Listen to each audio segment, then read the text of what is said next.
राधे राधे दोस्तों, मैं रंजना कालराज भक्ति चैनल से रंजना कालरा आपका अपने चैनल पर स्वागत करती हूँ। आज मैं आप सबके समक्ष श्रीमद् भगवत गीता का पाठ सुनाने वाली हूँ। श्रीमद् भगवत गीता का पाठ उच्चारण करते समय और श्रवण करते समय हम सबको ऐसी धारणा बनानी है कि हम ही अर्जुन हैं और श्री कृष्ण जी हमें ही उपदेश दे रहे हैं और इसका सरस सार समझने की कोशिश करनी है। तो चलिए फिर शुरू करते हैं।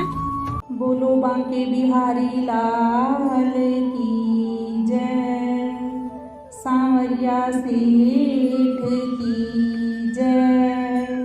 श्री भगवान कहते हैं, विद्वान मनुष्य को चाहिए कि त्यागवाद तथा संन्यासवाद की व्यर्थ तर्क वितर्क से कर्म करने में तत्पर साधारण समझ के मनुष्यों में बुद्धि भेद उत्पन्न ना करे, उन्हें संशयशील ना बनाए।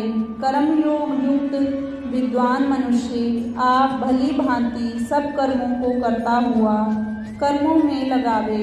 निरर्थक वाद विवाद से सर्वसाधारण को संदेह युक्त डामाडोल बना देना बुद्धि भेद है। यूं ही जन समुदाय में बुद्धि भेद उत्पन्न कर देना सर्वथा अनुचित है। कोरे तर्कवाद से कर्म धर्म में, आचार विचार में, कर्तव्य पालन में और श्रद्धा विश्वास में मनुष्यों में बुद्धि भेद संशय उत्पन्न कर देना मानव समाज का नाश करने के समान है। प्रकृति के गुणों द्वारा सर्व प्रकार कर्म कराए जाते हैं। अहंकार से जिसका आत्मा अति मूढ़ है, कर्तापन के अभिमान से जिसकी चैतन्य शक्ति मंद पड़ गई है, मैं कर्म करने वाला हूँ ऐसा मानने लग जाते हैं। परंतु हे विशाल बुझ, गुण और कर्म के विभाग के तत्व को जानने वाला ज्ञानी गुण गुणों में बरत रहे हैं ऐसा मानकर कर्मों में आसक्त नहीं होता। प्रकृति में आवरण करना जड़ता तमोगुण है, क्रिया का होना परिवर्तन और गति रजोगुण है। अपने स्वभाव में रहना, मर्यादा में बरतना और प्रकाशक होना सत्वगुण है। ये तीनों गुण मनुष्य के गुणों में बरतते रहते हैं।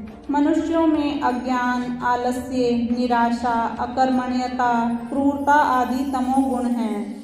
अति क्रियाशीलता, लोभ आदि वृत्तियों से प्रेरित होकर कर्म करना और अति तृष्णा आदि रजोगुण हैं।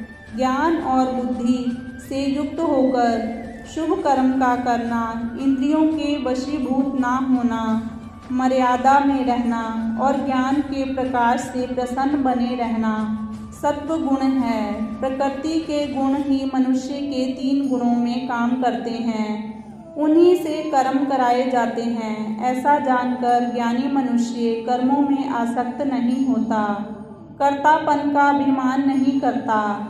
प्रकृति के गुणों से अति मोहे हुए मनुष्य गुणों से किए जाने वाले कर्मों में तत्पर बने रहते हैं। उनको रहस्य का ज्ञान नहीं होता। उन अल्प ज्ञानवान मंद बुद्धि के मनुष्यों को पूर्ण ज्ञानी चलायमान ना करे। पूरे ज्ञानी को चाहिए कि कल्पनामय दर्शनवाद से उनकी कर्म श्रद्धा भंग ना करे, उनसे कर्म त्याग ना कराए, किंतु उनको कर्तव्य करने के लिए अधिक उत्साहित करे। भक्ति योग का महत्व दर्शाते हुए भगवान ने कहा, अंतरात्मा से सब कर्मों को मुझ में त्याग कर, फल की आशा और ममता से रहित होकर, ज्वर से मुक्त होकर तू कर्तव्यमय युद्ध कर। सत्य और न्याय की रक्षा करना ईश्वरीय नियम है। दूसरे प्राणी के आक्रमण से अपने प्राणों की तथा अधिकारों की रक्षा करना नैसर्गिक सिद्धांत है। इस भाव से तू अपने सभी कर्म श्री भगवान को अर्पण करके कर्म कर। कर्तापन के अहंकार को तू छोड़ दे। जो श्रद्धालु जन निंदा ना करते हुए सदा इस मेरे मत के अनुसार चलते हैं, वे भी कर्म बंधनों से मुक्त हो जाते हैं। श्रद्धा, भक्ति, विश्वास और सत्य में निष्ठा अंतरंग कर्म है। कर्मेंद्रियों द्वारा किए जाने वाले कर्म बहिरंग कर्म हैं, बाहर से भीतर प्रबल है। इसलिए श्रद्धा आदि भीतरी कर्म उत्तम कहे गए हैं और उन्हीं से बाहर के कर्म शुद्ध होते हैं। कर्मयोग की निंदा ना करके जो जन श्री भगवान के कथनानुसार कर्म करता है वह कर्म फल से मुक्ति लाभ कर लेता है, और जो जन मेरे इस मत की निंदा करते हुए इसके अनुसार नहीं चलते उनको सब ज्ञानों में अति मूढ़, बुद्धिहीन और नष्ट हो गए ही तू जान। कर्म की निंदा करने वाले आलसी, निरुद्यमी, निराशावादियों का नाश ही तू समझ। उनको जान कि वे ज्ञान की तो बातें बनाते हैं परंतु हैं सर्व ज्ञान में अति मूर्ख।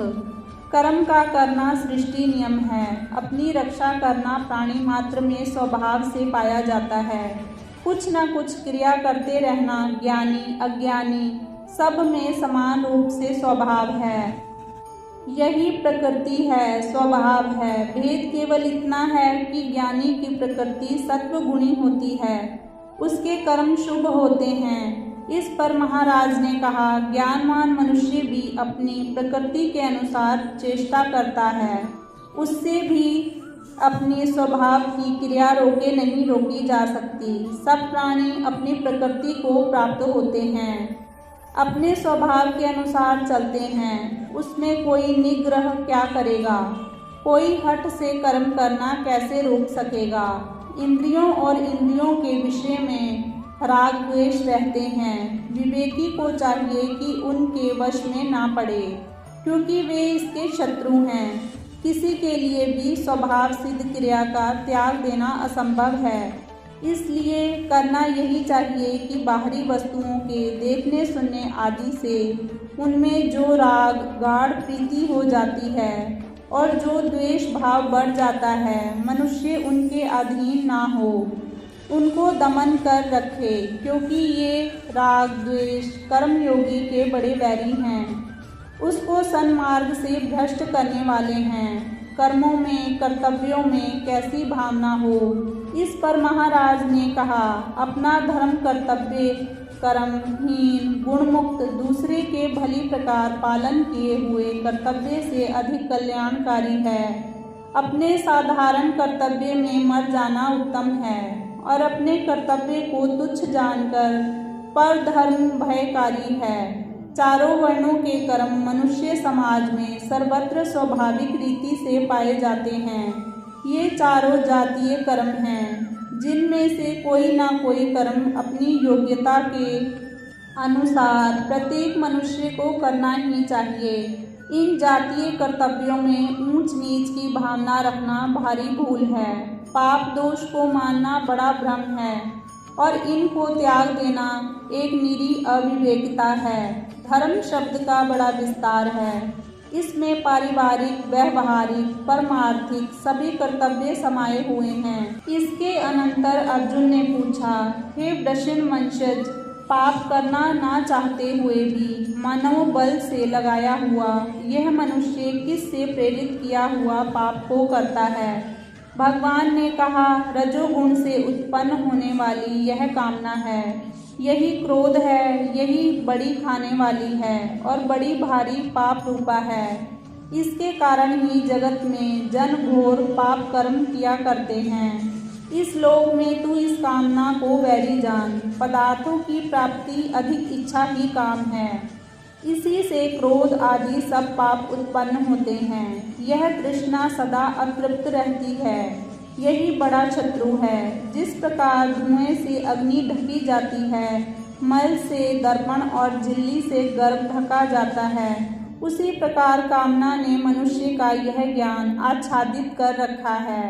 हे कुंती पुत्र, ज्ञानियों के सदा के शत्रु, दुष्कर्ता से पूर्ण तृप्त होने वाली इस कामरूप आग ने आत्मा के ज्ञान को आवरण कर रखा है। संसार के सब सुखों भोगों की सामग्री के ईंधन भी यदि कामना की आग में डाल दिए जाएं, तो भी इसका तृप्त हो जाना कठिन है।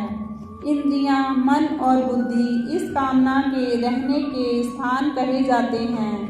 इनमें रहकर इन्हीं से यह ज्ञान को आच्छादित करके देहधारी को मोह लेती है। इंद्रियों का जब बाहर के विषयों के साथ संयोग होता है, तब उन विषयों के देखने, सुनने आदि के विचार मन में बार बार फुरने लगते हैं। यही वासना कही गई है। उसी वासना की तार से पदार्थों के भोग उपभोग की अधिक कामना बढ़ती जाया करती है। वही काम है, यह काम मनुष्य की इंद्रियों में और मन बुद्धि में निवास करता है और इनको चंचल बनाकर मनुष्य के ज्ञान को आवरण करके उसे उन्मत्त कर देता है। विषयों की कामना आत्मा की स्वाभाविक ज्योत को मंद कर देती है, जिससे वह सत्यासत्य के विवेक से शून्य हो जाता है। इसलिए हे भरतर्षभ, पहले इंद्रियों को भली भांति वश करके फिर ज्ञान और विशेष ज्ञान के नाशक इस काम पापी को हनन कर। सत्यासत्य का विवेक ज्ञान है और आत्मा की सत्ता का बोध विज्ञान है, तत्व ज्ञान है। आत्मज्ञानी जन कामना को वशीभूत कर सकता है, क्योंकि कहा है इंद्रियां अन्य स्थूल अंगों से श्रेष्ठ हैं। इंद्रियों से मन श्रेष्ठ है, मन से बुद्धि श्रेष्ठ अथवा प्रबल है, और जो बुद्धि से उत्तम व प्रबल है वह आत्मा है। आत्मा इंद्रिय आदिकों से उत्तम और प्रबल है, इसलिए जगा हुआ आत्मा उनको सुगमता से वश करके कामना को जीत सकता है। इस प्रकार हे वीर, अपने आत्मा को बुद्धि से भी उत्तम और प्रबल समझकर अपने आत्मा से आत्मा को थाम करके कठिनता से जीते जाने वाले कामरूप शत्रु को तू हनन कर दे। तू अपने चैतन्य भाव से इसका नाश कर दे। ओम तत्सत। इस प्रकार श्रीमद् भगवद गीता रूप उपनिषद ब्रह्म विद्या अंतर्गत योग शास्त्र में श्री कृष्णा अर्जुन संवाद का कर्मयोग नामक तीसरा अध्याय समाप्त हुआ। बोलो बांके बिहारी लाल की जय।